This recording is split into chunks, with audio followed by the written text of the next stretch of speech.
نحمده ونصلي ونسلم على رسوله الكريم وعلى آله الطيبين الطاهرين وأصحابه الأكرمين أجمعين وعلى من تبعهم بإحسان إلى يوم الدين. أما بعد، قال تعالى في شان حبيبه الكريم: إن الله وملائكته يصلون على النبي يا أيها الذين آمنوا صلوا عليه وسلموا تسليما. اللهم صل على سيدنا محمد وعلى آل سيدنا مولانا محمد وبارك وسلم. برادران عزیز، اللہ کا فضل ہے، اس کا بے پناہ شکر ہے کہ اللہ نے ہمیں ماہ شعبان کی اس مقدس رات کی اہتمام کا موقع عطا فرمایا، اس کے سامنے پیش ہونے کا، اللہ کے ذکر کا، اللہ کی یاد کا، استغفار کا موقع عنایت فرمایا. اور اس کے بعد ہم دیکھتے ہیں کہ دن بڑی تیزی سے گزر رہے ہیں اور ماہ رمضان کریم کی آمد ہے. برادران عزیز، رمضان کریم یہ اللہ کی ایسی بڑی نعمت ہے جس کی جتنی قدر کی جائے کم ہے، جس کا جتنا اہتمام کیا جائے کم ہے، جس کے لیے جتنی زیادہ تیاری کی جائے کم ہے. کیونکہ ہوتا یہ ہے کہ آدمی کئی مرتبہ سوچتا ہے کہ رمضان کریم آئے گا تو میں یہ کروں گا، ایسے کروں گا، ایسے کروں گا، اور فکر، سوچ اسی کے اندر رمضان کا پہلا عشرہ دیکھتے دیکھتے وہ محسوس کرتا ہے کہ چلا گیا. کچھ اہتمام شروع کرتا ہے کہ آخری عشرے تک پہنچ جاتا ہے، اور جہاں کوشش و کاوش کی جستجو اپنی انتہا کو، اپنی بلندی کو پہنچتی ہے تو وہ دیکھتا ہے کہ ہم آخری عشرے کے بالکل اخیر میں پہنچ گئے. پھر دل میں ایک حسرت جاتی ہے، کاش کہ اور محنت کرتا، کاش کہ اور اللہ کے سامنے پیش ہوتا، تاکہ اور قرآن پڑھتا. یہ حسرتیں ہم نے محسوس کی ہیں، یہ کیفیتیں ہم نے محسوس کی ہیں. اس کے لیے ہماری ضرورت یہ بنتی ہے کہ جو شروعات ہم رمضان کریم کے آنے کے وقت کرتے ہیں اسے آج سے کر دیں. اہتمام آج سے ہو، شروعات آج سے ہو، خیرات کی ابتدا آج سے ہو، نماز کی پابندی آج سے ہو. اپنی روٹین میں وہ چینجز ہم آج سے لائیں تاکہ ہم رمضان کریم کا اہتمام اور اس کا حق ادا کر سکیں. قرآن مجید رمضان کریم کو یاد فرما رہا ہے اور ارشاد فرماتا ہے: شہر رمضان الذی انزل فیہ القرآن. برادران عزیز، قرآن یہ اللہ کا کلام ہے، رب ذوالجلال نے اسے حضور پاک کے قلب اطہر پر نازل فرمایا، اور ایک ایک لفظ قرآن کا بڑی اہمیت کا حامل ہے. جو چیز قرآن میں آ جائے اس کی عظمت، اس کی بلندی سب سے اونچی ہوتی ہے. جو چیز قرآن میں ذکر کر دی جائے، جس کی اہمیت قرآن میں بتائی جائے، جس کا ذکر قرآن میں مل جائے، اس سے بہتر کوئی ذکر نہیں ہوتا. ہم نے 12 مہینے سال کے شمار کیے ہیں، ہم نے 12 مہینوں کو دیکھا ہے، اس کا ذکر سنا ہے، لیکن کسی مہینے کا ذکر قرآن میں نہیں ملتا، کسی مہینے کا نام قرآن میں نہیں ملتا. اشارے مل سکتے ہیں، حوالے مل سکتے ہیں، لیکن نام کے ساتھ اس مہینے کو قرآن نے ذکر کیا وہ ماہ رمضان ہے. اس بات سے ہی رمضان کریم کی اہمیت معلوم ہوتی ہے کہ جس مہینے کو رب ذوالجلال اپنے کلام میں ذکر کر رہا ہے اور بتا رہا ہے کہ یہ مہینہ تمام مہینوں سے خاص ہے، کہ ہم نے اس مہینے کو اپنے کلام کے نزول کے لیے چن لیا. جب رب نے قرآن کو نازل کرنا چاہا، قرآن کو اتارنا چاہا، اللہ نے رمضان کا انتخاب کیا. اپنے کلام کو اتارنے کے لیے، نزول قرآن کے لیے رمضان کو اللہ نے چنا، اور اس اہمیت کو، اس خصوصیت کو قرآن مجید میں اللہ بیان فرما رہا ہے اور بتا رہا ہے کہ شہر رمضان الذی انزل فیہ القرآن، یہ مہینے کو عام نہ جانو، یہ ماہ قرآن ہے، یہ قرآن کا مہینہ ہے۔ اللہ نے لوح محفوظ سے آسمان دنیا پر جو قرآن اتارا ہے وہ اس مہینے میں اتارا ہے، کیونکہ لوگوں کے ذہنوں میں کبھی کبھی یہ بات پیدا ہو جاتی ہے کہ بھئی ہم نے قرآن کے اترنے کا جو ذکر سنا ہے وہ 23 برس سے سنا ہے۔ حضور پاک صلی اللہ علیہ وآلہ وسلم نے جب اعلان نبوت فرمایا مکہ مکرمہ میں، تو وہاں سے اقرا کی آیت کے ساتھ قرآن کا اترنا شروع ہوا، تو مدینہ منورہ میں حضور پاک صلی اللہ علیہ وسلم کے بعد معوذتین کے اترنے کے ساتھ قرآن کے نزول کا اختتام ہوا۔ ہم یہ بات جانتے ہیں کہ قرآن 23 برس کے عرصے میں اتارا گیا، پھر قرآن میں ہی اللہ فرما رہا ہے کہ ہم نے رمضان میں قرآن کو اتارا۔ کہیں نہ کہیں کانٹرڈکشن تو نہیں، کہیں ذہن میں یہ خیال پیدا نہ ہو جائے کہ کیسے ممکن ہے؟ امکان اس طور پر ہے کہ یہ جو قرآن کے اترنے کا ذکر ہے اور بیک وقت جو قرآن کو اتارنے کے بارے میں کہیں رمضان کا ذکر آیا تو کہیں لیلۃ القدر کا ذکر آیا، تو اس کا مطلب یہی ہے کہ لوح محفوظ میں جہاں رب نے قرآن کو حفاظت سے رکھا تھا، وہاں سے آسمان دنیا پر قرآن کو اتارا گیا اور جبرائیل امین کو وہاں پر محفوظ کر دیا گیا، ان کو وہاں پر مقرر کر دیا گیا اور بتا دیا کہ جبرائیل اب جیسے جیسے ہمارے حبیب کو ضرورت پڑے گی، جیسے جیسے احکام کے نزول کی ضرورت پڑے گی، جیسے جیسے امت کے معاملات آگے چلتے چلے جائیں گے، اور جیسے جیسے جہاں جہاں انہیں رہنمائی کی ضرورت پڑے گی ہم تمہیں حکم دیں گے۔ اب یہ قرآن کی ایک ایک آیت، دو دو آیت، ایک ایک سورت لے جانا اور ہمارے حبیب کے قلب اطہر پر جا کر نازل فرما دینا، پھر ہمارے حبیب اپنے الفاظ سے، اپنے فرامین سے لوگوں کو رہنمائی فرمائیں گے۔ تو یہاں پر کانٹرڈکشن نہیں ہے، جہاں لوگوں کے ذہنوں میں یہ بات پیدا ہو تو اسے کلیئر کر دیا جائے، صاف کر دیا جائے کہ یہ جو نزول قرآن کا ذکر ہوتا ہے ایک ہی رات میں وہ لوح محفوظ سے آسمان دنیا پر ہوا۔ برادران عزیز، میں نے اس سے پہلے بھی عرض کیا کہ یہ جو لفظ رمضان ہے، اللہ نے اس لفظ کو اس ماہ کے لیے مقرر فرما دیا۔ یہ لفظ رمضان سے بنا، رمضان کا مطلب ہوتا ہے جلا دینا، جھلسا دینا، مٹا دینا۔ ذہن میں خیال آتا ہے کہ یہ لفظ اور ماہ رمضان یہ دو الگ چیزیں ہیں، ان کی مطابقت کیسے ہو سکتی ہے، یہ معنی کی موافقت کیسے ہو سکتی ہے؟ تو جب آپ تفسیر پڑھیں گے تو معلوم ہوگا کہ یہاں پر جلانے سے مراد جو رمضان کا اہتمام کرتا ہے، رمضان کی برکتوں سے اس کے گناہ جلا دیے جاتے ہیں، اس کے گناہ مٹا دیے جاتے ہیں، اور وہ اس سونے کی طرح ہو جاتا ہے کہ جب سونا میلا ہو جائے تو اسے مٹی میں ڈالا جاتا ہے، اسے گرم مٹی میں لگایا جاتا ہے تو وہاں سونا نہیں جلتا، میل جل جاتا ہے اور سونا بالکل نیا ہو کر باہر نکلتا ہے، ایسے جیسے بالکل کوئی اس کو چیز لگی ہی نہ ہو، بالکل پاک و صاف ہو جاتا ہے، ہر آلودگی، ہر خرابی دور ہو جاتی ہے۔ تو یہی ہماری وہ ہڈی ہے کہ جب بندہ مومن رمضان میں محنت کرتا ہے، اہتمام کرتا ہے، کوشش کرتا ہے، تو اللہ رمضان کی برکت سے اس کے گناہوں کو اس سے دور کر دیتا ہے اور اسے پاک و صاف کر باہر بھیج دیتا ہے۔ یہ رمضان کی برکت ہے۔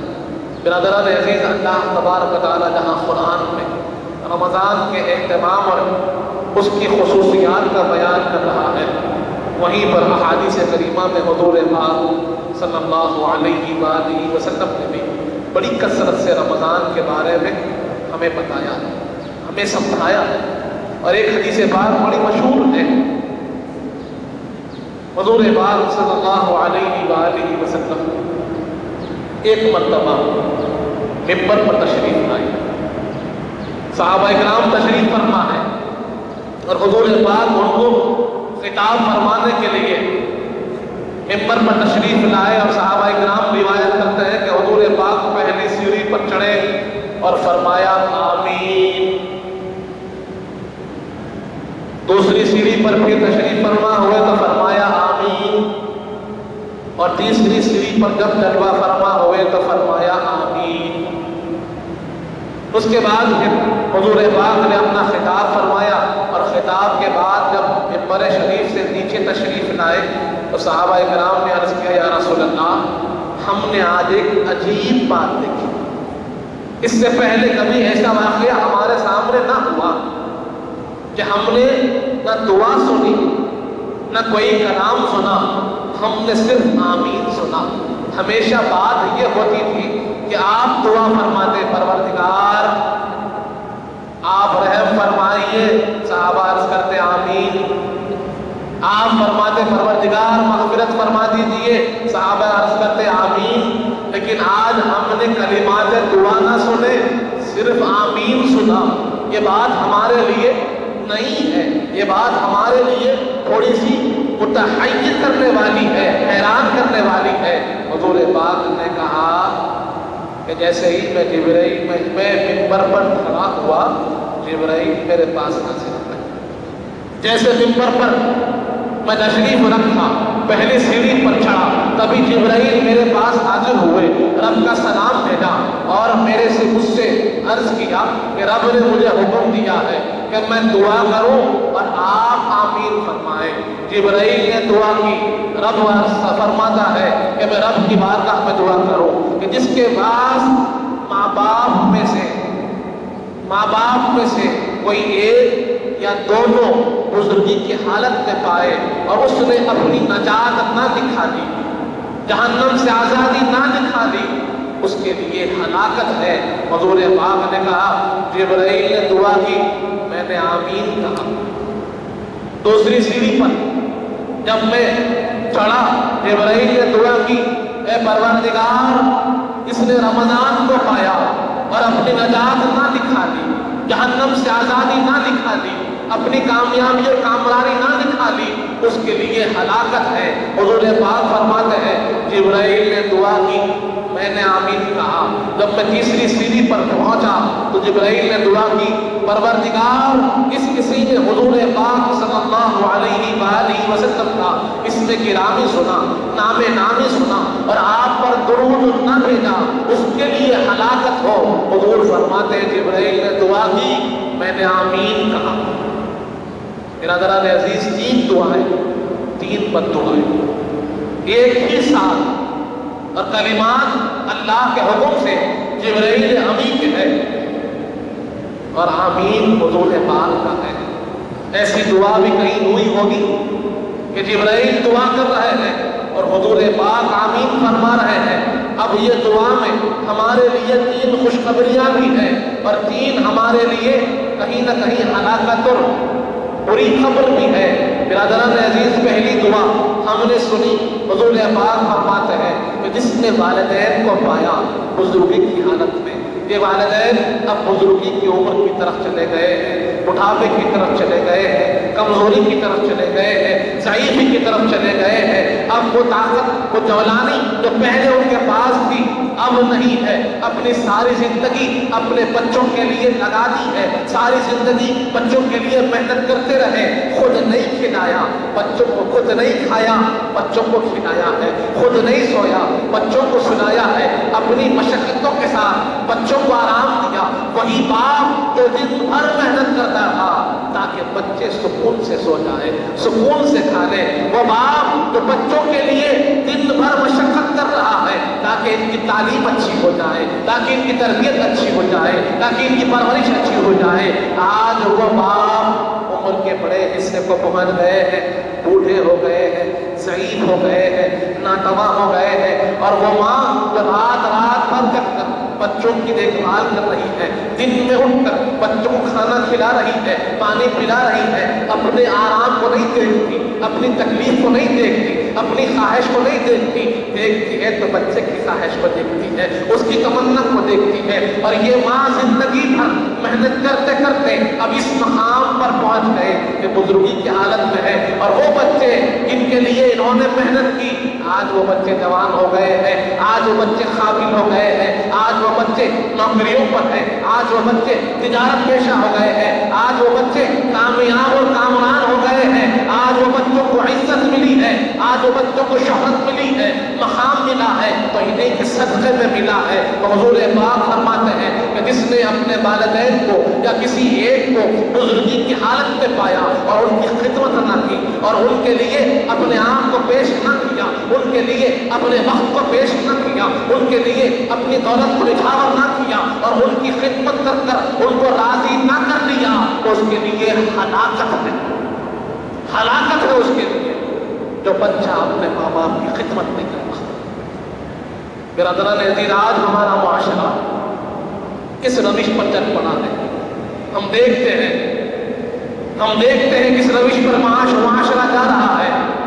مسلمانوں میں کبھی اولڈ ایج ہوم نہیں ہوا کرتے تھے، کبھی اولڈ ایج ہوم نہیں دیکھتے تھے، ہم نے نہیں دیکھے تھے، آج 10 سال کے عرصے میں ہم دیکھ رہے ہیں مسلمانوں کے اولڈ ایج ہوم آ گئے ہیں۔ کس کی مائیں ہیں، کس کے باپ موجود ہیں وہاں پر؟ ذرا سوال ان سے ہونا چاہیے، یہ حدیث کی روشنی میں سوال ہونا چاہیے کہ میرے آقا فرماتے ہیں کہ جس نے اپنے والدین کو بڑھاپے کی حالت میں پایا اور ان کی خدمت نہ کی، ہلاکت ہو اس کے لیے۔ اولڈ ایج ہوم میں ڈالنا خدمت ہے، اگر کوئی سمجھتا ہے تو یہ غلط فہمی ہے اس کی، یہ نادانی ہے اس کی، یہ بدبختی ہے اس کی، کہ اگر وہ سمجھتا ہے کہ والدین کو کسی اولڈ ایج ہوم میں رکھ دوں اور ان کے کھانے پینے کا خرچہ دے دوں، وہاں پر ان کو لے جا کر مہینے میں 1 مرتبہ کچھ راشن دے دوں اور یہ میری خدمت ہو گئی ہے، تو غلط فہمی ہے اس کی، بدبختی ہے اس کی، ہلاکت کی طرف جا رہا ہے وہ شخص، ہلاکت کی طرف جا رہا ہے۔ حضور پاک کے الفاظ ہے، ہلاکت ہے اس کے لیے۔ اس ماں سے پوچھو اسے کیا چاہیے، اس باپ سے پوچھو اسے کیا چاہیے، کیا اسے تمہارے پیسے چاہیے؟ نہیں چاہیے۔ تم تو گوشت کے بہت بڑے تھے، اس نے تم کو کھلا پلا کر بڑا کیا، تم کیا اس کو کھلاؤ گے؟ کیا خیال رکھ سکتے ہو تم اس کا؟ اسے تمہاری محبت چاہیے، اسے تمہارا وقت چاہیے، اسے اہمیت چاہیے۔ اس کے پاس جا کر بیٹھیے، گفتگو کیجیے، وہ چاہتی ہے ہماری ماں، ہمارے والد چاہتے ہیں کہ ہم ان کو محبت پیار سے بیٹھ کر بات کریں۔ وہ کھانے کے بھوکے نہیں ہیں، انہیں دولت نہیں چاہیے، انہیں پیسہ نہیں چاہیے، انہوں نے سب کچھ اپنا تم پر لٹایا ہے۔ اگر وہ چاہتے تو تم پر کیوں لٹاتے؟ وہ تو تم کو چاہتے ہیں، نہ مال چاہتے ہیں، نہ دولت چاہتے ہیں، نہ عزت چاہتے ہیں، وہ اولاد کی محبت چاہتے ہیں، وہ اولاد کی محبت چاہتے ہیں۔ اور یہ اولاد سمجھتی ہے کہ میں نے کچھ پیسے دے دیے تو بڑا کام کیا۔ حضور پاک فرماتے ہیں اگر والدین راضی نہیں، والدین کی تم نے خدمت نہ کی تو ہلاکت ہے۔ دنیا میں کچھ بھی پالو، رب کی رضا نہیں پا سکتے۔ دنیا میں کسی مقام پر پہنچ جاؤ، اللہ کے قریب نہیں ہو سکتے، کیونکہ حدیث پاک کے بعض الفاظ ہے، حضور پاک نے فرما دیا رضا ربی فی رضا الوالدین، کہ رب کی رضا والدین کی رضا میں ہے، کہ جس سے والدین راضی ہے رب اس سے راضی ہے۔ دنیا بھر کو راضی کر لو، اگر والدین راضی نہیں تو نہ اللہ اس سے راضی ہوگا، نہ رسول پاک صلی اللہ علیہ وآلہ وسلم اس سے راضی ہوگا۔ برادران عزیز، آج اولاد کے لیے لوگ والدین کو چھوڑ رہے ہیں، گھر والوں کے لیے والدین کو چھوڑ رہے ہیں، بیوی کے لیے والدین کو چھوڑ رہے ہیں، یہ سب کے اوپر والدین کا حق ہے۔ یہ بات کو سوچنا ہوگا۔ آج لوگوں کے ذہنوں میں یہ بات آ رہی ہے شاید اولاد کا حق زیادہ ہے، بیوی کا حق زیادہ ہے۔ نہیں، والدین کا حق زیادہ ہے۔ بچے چھوٹے ہو تب بھی والدین کا حق زیادہ ہے، بچے بڑے ہو جائے تب بھی والدین کا حق زیادہ ہے۔ ہر حال میں والدین کا حق سب سے زیادہ ہے، یہ بات کو سمجھنا ہوگا۔ اسی لیے حضور پاک نے کیا فرما دیا؟ حضور پاک نے فرمایا جس نے والدین کو اپنی بزرگی کی حالت میں پایا اور جنت نہ لکھا لی تو ہلاکت ہے اس کے لیے کہ جنت ان کے قدموں کے نیچے ہے. وہ سمجھتا ہے کہ جنت تیرے سجدوں میں رکھی ہوئی ہے. وہ سمجھتا ہے کہ قیام کرے گا، قاعدے میں بیٹھے گا، ذکر کرے گا تو جنت ملے گی. ارے رب راضی ہی نہیں ہوتا. والدین راضی ہوں گے تب تیری نماز کامیاب ہوگی. والدین تجھ سے راضی ہوں گے تب تیری خیرات اللہ کے پاس قبول ہوگی. والدین تجھ سے راضی ہوں گے تیرا صدقہ تیرا خیرات قبول ہوگا. ان کو اگر ناراض کر کر دنیا بھر میں اپنے اعمال بتاتا پھر رہا ہے، رب کے پاس اس کا کوئی مقام نہیں ہوگا. کیونکہ حضور پاک نے فرما دیا کہ جس کے والدین اس سے راضی نہیں، رب اس سے راضی نہیں ہوگا. جناب عزیز، ہم کہاں جا رہے ہیں؟ کس کے لیے اس کو چھوڑ کر جا رہے ہیں؟ سوچئے. ہمارے معاشرے میں کہیں نہ کہیں کوئی نہ کوئی ہم سے ایسا جڑا ہوا ہوگا کہ جس کے والدین اس سے ناراض ہوں گے. ہماری یہ ذمہ داری بنتی ہے کہ اپنے اس دوست کو، اپنے اس بھائی کو سمجھائیں، نہیں میرے بھائی، والدین کو چھوڑ کر تم اپنی آخرت خراب کر رہے ہو. اپنی آخرت خراب کر رہے ہو اگر تمہارے والدین تم سے راضی ہے نہیں ہے. یہ سوچنا ہوگا. دنیا بھر سب کو راضی کر رہے ہیں. علامات قیامت میں ایک علامت آپ کو سنا دو. حضور پاک فرماتے ہیں علامات قیامت کی علامت ہے کہ لوگ اپنے والدین کو چھوڑ کر دوستوں میں وقت دیں گے. دوستوں میں وقت دیں گے، والدین کو چھوڑ دیں گے. کیا آج ہم یہ اپنی آنکھوں سے نہیں دیکھ رہے ہیں کہ لوگوں کا زیادہ تر وقت ان کے دوست احباب کے ساتھ گزر رہا ہے اور ان کے والدین کے لیے ان کے پاس وقت نہیں ہے؟ کیوں ایسے ہو رہا ہے؟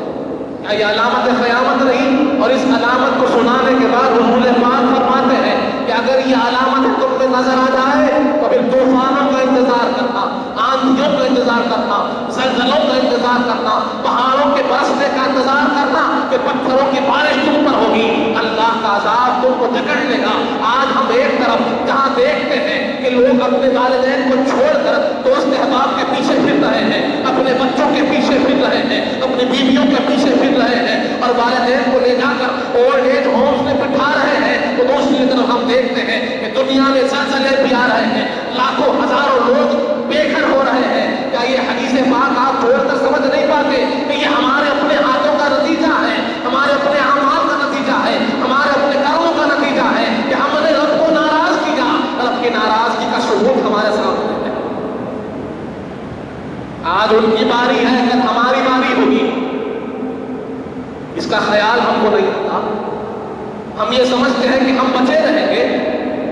اگر ہمارے اعمال درست نہیں ہوں گے، ہمارا کردار درست نہیں ہوگا، ہمارے اخلاق درست نہیں ہوں گے، ہم حضور پاک کے بتائے ہوئے راستے پر نہیں چلیں گے تو کل ان کی باری ہے، اس کے بعد ہماری باری ہوگی. برادران عزیز، حضور پاک فرما رہے ہیں کہ جبرائیل نے دعا کی کہ جس نے والدین کو بزرگی کی حالت میں پایا اور اپنے لیے نجات نہ لکھا لی، جنت نہ لکھا لی، تو ہلاکت ہے اس کے لیے، زندگی بیکار ہو چکی. اس کے بعد کچھ نہیں پا سکتا. کہ والدین کی خدمت کر کر اگر نجات نہ لکھا رہا ہے تو پھر اس سے بڑھ کر بیوقوف اور اس سے بڑھ کر بدبخت کوئی اور نہیں ہو سکتا. آج لوگ عمرے کو جاتے ہیں، حج کو جاتے ہیں، بڑا اہتمام ہوتا ہے. ہم اہتمام کرتے ہیں، ان کے دوست احباب کہ ہمارے بھائی حاجی حج کو جا رہے ہیں، پھول پہنایا جاتا ہے، دعوت کی جاتی ہے، شال اڑایا جاتا ہے اور بڑی کوشش، بڑی اہتمام کے ساتھ وہ جاتے ہیں. اس کے بعد بھی ہمیں یہ بات کا یقین نہیں ہوتا کہ رب نے ہمارا حج قبول کیا یا نہیں کیا. لاکھوں روپے، دنوں کی مشقت، صبح شام کی محنت، وہاں جا کر وہاں طواف ہو رہا ہے، سعی ہو رہی ہے، مینا میں جا رہے ہیں، مزدلفہ کو جا رہے ہیں، عرفہ کو جا رہے ہیں، پھر واپس آ رہے ہیں، کنکر مار رہے ہیں. سارا معاملہ تپتی دھوپ میں، ریت میں، پسینہ بہ رہا ہے. سب کوشش ہم نے کی، اس کے بعد بھی یہی دعا ہوتی ہے رب ذوالجلال قبول کر لیجیے، ہمارے حج کو قبول کر لیجیے، ہماری عبادات کو قبول کر لیجیے. اور جو لوگ نہیں جا سکتے بڑی حسرت میں رہتے ہیں، بڑے دل میں ایک خیال رہتا ہے کاش ہم بھی حج کر لیں، ہم بھی حاجی بن جائیں، ہم بھی حاجی بن جائیں۔ ہر مومن کے دل میں یہ خیال ہوتا ہے نا، ہر ایک شخص یہ خیال کرتا ہے نا۔ حضور پاک فرماتے ہیں میں تمہیں حج کا ثواب دلاتا ہوں۔ حضور پاک فرماتے ہیں معمول حج کا ثواب تمہیں دلاتا ہوں۔ لوگوں نے کہا یا رسول اللہ یہ کیسے ممکن ہے کہ ہمیں حج کا ثواب مل جائے؟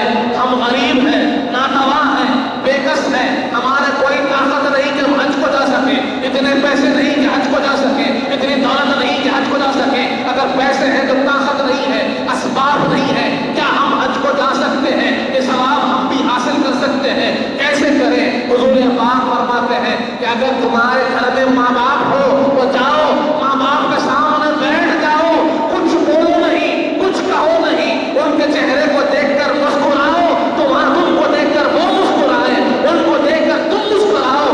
اب تمہارے نام اعمال میں ایک مقبول حج کا ثواب لکھے گا۔ اب بتائیے کتنے حج کرنے ہیں، یا ہم نے کتنے حج کیے؟ کتنے حج کیے؟ ذرا سوال اپنے آپ سے ہو کہ گھر میں اللہ نے یہ برکت رکھی ہے، یہ دولت رکھی ہے، اب ذرا سوال ہو کہ ہم نے اپنے نام اعمال میں کتنے حج لکھائے ہیں؟ ذرا غور کریں برادران عزیز، کہاں جا رہے ہیں؟ کیا اس لیے کہ دکھاوا شہرت اس طرف ہے؟ اللہ نے بخشش کو گھر میں رکھا ہے، نجات کے ذریعے گھر میں رکھا ہے، جنت کی چابی کو گھر میں رکھا ہے۔ وہ کوئی اور نہیں، ہمارے ماں باپ ہیں، ہمارے ماں باپ ہیں کہ ان کی خدمت ہماری نجات کا سامان ہے، ہماری ہدایت کا سامان ہے۔ جنت کا راستہ یہی سے ہوتا ہو جاتا ہے، رب کی رضا ملتی ہے تو انہی کے پاس سے ملتی ہے۔ اگر ہم کہیں نہ کہیں کوتاہی کا شکار ہے تو فوراً ان کے ساتھ جڑ جائیے، موقع ہے، ابھی وقت ہے، ان کو راضی کر دیجیے، یہ راضی اب راضی۔ برادران عزیز، اسی لیے حضور پاک فرماتے ہیں کامیاب ہے وہ شخص اس نے والدین کی خدمت کی، اپنی نجات لکھا لی، اور ہلاکت ہے اس شخص کے لیے اس نے والدین کی خدمت نہ کی اور اپنی نجات نہ لکھا لی۔ برادران عزیز، دوسری سیڑھی پر حضور پاک تشریف فرما ہوئے،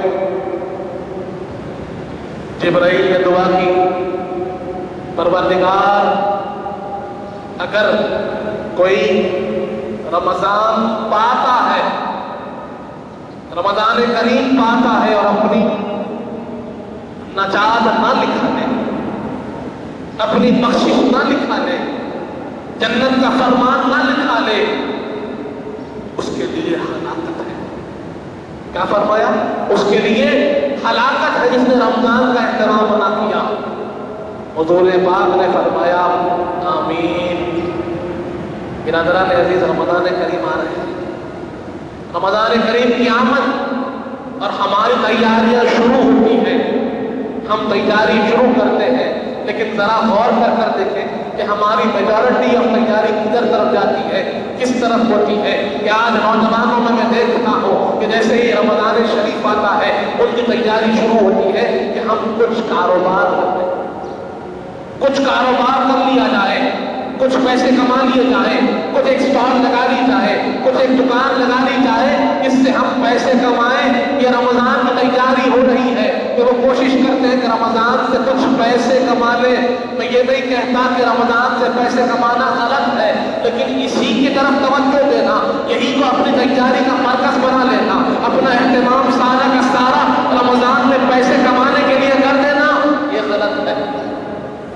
رمضان پیسے کمانے کے لیے نہیں ہے، رمضان دولت جمع کرنے کے لیے نہیں ہے، رمضان آپ کو دیا گیا نجات کمانے کے لیے، رمضان آپ کو دیا گیا تاکہ آپ اپنے گناہوں سے چھٹکارا پائیں، آپ اپنی خبر کے اندھیرے کو دور کریں، آپ اپنے کفن کے اس راستے کو صحیح راستے پہ لے جائیں کہ جہاں سے پھر لوٹنا نہیں ہے، جہاں سے پھر واپسی نہیں ہے، اس راستے کے لیے روشنی فراہم آپ کو ہو جائے۔ جہاں خبر کا اندھیرا ہو، جہاں کوئی روشنی آپ کو حاصل نہیں ہوگی، وہاں آپ کے نام اعمال کی روشنی آپ کو حاصل ہوگی، نیک اعمال کی روشنی آپ کو حاصل ہوگی۔ آج ہم نوجوانوں کو دیکھتے ہیں، رمضان آتا ہے تو وہ دنیا کمانے کی تیاری کرتے ہیں، دولت کمانے کی تیاری کرتے ہیں، پیسے کمانے کی تیاری کرتے ہیں۔ آپ کو حلال رزق ملنا ہے، مل کے رہے گا، لیکن رمضان کا سب سے سب سے بہتر طریقہ، سب سے بنیادی مقصد ہونا چاہیے کہ ہم اپنی آخرت کیسے سنواریں، اپنی زندگی کو کیسے صحیح راستے پر لائے، رب کو کیسے منائے، گناہوں سے چھٹکارا کیسے حاصل ہو، جنت کا راستہ کیسے فراہم ہو، حضور پاک کی سنتیں کیسے زندہ ہو، حضور پاک کے طریقے پر کیسے چلے، یہ ہونا چاہیے اہتمام، یہ ہونا چاہیے مقصد، یہ ہونا چاہیے ہمارا تھاٹ، لیکن یہ چیز ہو ہی نہیں رہی۔ نوجوان دولت کمانا چاہتے ہیں، ہماری خواتین کھانا پکانا چاہتی ہیں،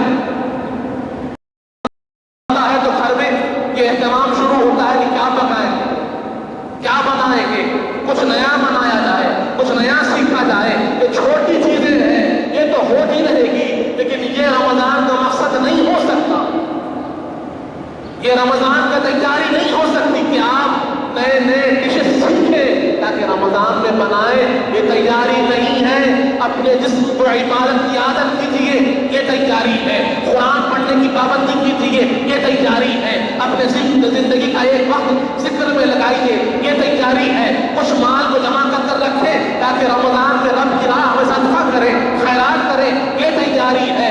اپنے لیے کچھ ایسی راہ، ایسی جگہ بنائیں جہاں میں اللہ کی عبادت کر سکوں، یہ تیاری ہے۔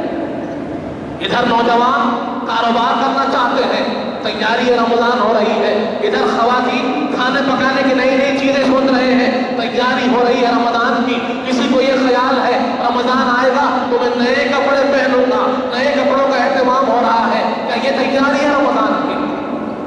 برادران عزیز، رمضان ہے کوئی معمولی چیز نہیں ہے، یہ اللہ کی بہت بڑی نعمت ہے، اللہ کی بہت بڑی نعمت ہے رمضان، اس کا کرم، اس کے فضل ہے رمضان، حضور پاک کی دعا ہے رمضان، حضور پاک کا صدقہ ہے رمضان، کہ حضور پاک کے صدقے میں اس امت کو رمضان ملا ہے تاکہ ہماری چھوٹی چھوٹی عمریں، تاکہ چھوٹی چھوٹی عبادتیں رب کے پاس بڑے حساب سے پیش ہو، کئی گناہ بڑھ جائے۔ اس لیے حضور پاک فرماتے ہیں رمضان کی ایک نیکی اس کو 70 مرتبہ اللہ بڑھا دیتا ہے، 70 ٹائمز اللہ اسے ملٹیپلائی کر کر عطا فرماتا ہے۔ وجہ کیا ہے؟ حضور پاک کی دعا ہے۔ حضور پاک نے جب دیکھا کہ امت کے عمریں چھوٹی چھوٹی ہیں، حضور پاک نے دعا کی، پروردگار سابقہ امتوں کی عمریں اتنی بڑی بڑی، میری امت کی عمر بڑی چھوٹی ہے، ان کے نام اعمال کا کیا ہوگا، ان کے حساب و کتاب کا کیا ہوگا؟ جب ان کا موازنہ دوسری امتوں کے ساتھ ہوگا تو ان کے عمل کا کوئی حساب ہی نہیں ہوگا۔ رب نے کہا حبیب آپ پریشان نہ ہو، ہم انہیں ایک ایسی رات دیتے ہیں رمضان میں کہ وہ ایک رات محنت کرے 1000 مہینے کا ثواب ہوگا۔ یہ نعمتیں ہم کو مل رہی ہیں حضور پاک کی دعاؤں سے، اور ہم دنیا کمانے میں لگے ہوئے ہیں، دولت جمع کرنے میں لگے ہوئے ہیں، عیش و عشرت کے لیے، کھانوں کے لیے، رات رات اور بچے گھوم رہے ہیں۔ یہ رمضان کا اہتمام ہے، ایسے تو نہیں ہو سکتا۔ رمضان کا اہتمام سڑکوں پر گھوم کر نہیں ہو سکتا، بازاروں میں نکل کر نہیں ہو سکتا، کھانا کھا کر نہیں ہو سکتا، باتوں میں گفتگو میں رمضان کا اہتمام نہیں ہو سکتا۔ رمضان کا اہتمام ہوتا ہے تو رب کے سامنے ہوتا ہے، گڑ گڑا کر ہوتا ہے، ذکر کے ساتھ ہوتا ہے، نماز کے اندر ہوتا ہے، قرآن کی قرات میں ہوتا ہے، اللہ کے ذکر میں ہوتا ہے، درود پاک میں ہوتا ہے، صدقہ خیرات میں ہوتا ہے۔ جب یہ کام ہوں گے تو ہم رمضان کا کچھ اہتمام کرتے ہیں، لیکن نہیں، لوگوں کو باہر گھومنا ہے۔ برادران عزیز، آج وقت ہے، جاگ جائیں، بعد میں ایسا ہوگا کہ کرنا چاہیں گے کر نہیں پائیں گے، نماز پڑھنا چاہیں گے پڑھ نہیں پائیں گے، قرآن کی تلاوت کرنی چاہے گی ہو نہیں پائے گی، یا تو صحت ساتھ نہ دے گی یا تو حالات ساتھ نہیں دیں گے۔ برادران عزیز، ہمیں سوچنا ہے کہ رمضان کا اہتمام کیسے ہو، رمضان کی تیاری کیسے ہو۔ برادران عزیز، تیسری چیز جو بتائی گئی، جو بتایا گیا، جب حضور پاک کا اس میں گرامی سنے، حضور پاک کا نام مبارک سنے، اس میں مبارک سنے، تو ایک مومن کا یہ لازم اس پر ضروری اور فریضہ ہے کہ جہاں جہاں حضور پاک کا وہ نام سنے حضور پاک کے نام مبارک کے ساتھ درود پاک پڑھے، اللہم صل علی سیدنا محمد وعلی آل سیدنا مولانا محمد۔ جب کبھی حضور پاک کا غلام حضور پاک کا اسم گرامی سنے وہ غفلت میں نہیں رہ سکتا، فوراً اس کی توجہ حضور پاک کی طرف ہونی ہوگی اور فوراً حضور پاک کی ذات پر، حضور پاک کے نام پر، آپ کی شخصیت پر درود پاک بھیجنا لازم ہے۔ بتایا گیا جو دعا ہوئی کہ اگر کسی نے حضور پاک کا نام نامی اسم گرامی سنا اور درود پاک نہیں پڑھا تو ہلاکت ہے اس کے لیے، بربادی ہے اس کے لیے، جہنم کا عذاب ہے اس کے لیے، تو یہ کام نہیں کرتا۔ آج ہمارے بچوں کو اس بات کا شعور ہی نہیں ہے۔ آج ہم دیکھتے ہیں بے ادبی اتنی عام ہو گئی، لاپرواہی اتنی عام ہو گئی، مزاج میں آسانی اتنی عام ہو گئی اور ان کی تربیت میں اتنی کمی ہو گئی کہ جہاں ہم پہلے دیکھتے تھے کہ حضور پاک صلی اللہ علیہ وآلہ وسلم کا نام بھی نہ لیا جاتا، آپ کا اسم گرامی لینے سے پہلے نصیحت سوچا جاتا، کہا جاتا بڑے سرکار، کہا جاتا حضور پاک، کہا جاتا حضور پاک، نبی پاک، ایسے الفاظ ہوتے۔ آج ہم دیکھتے ہیں کہ لوگ حضور پاک کا نام نامی اسم گرامی بڑی آسانی سے لے رہے ہیں، بے تکلف سے لے رہے ہیں۔ نہیں، یہ آداب کے خلاف ہے۔ قرآن اس بات کا کیا آداب سکھاتا ہے؟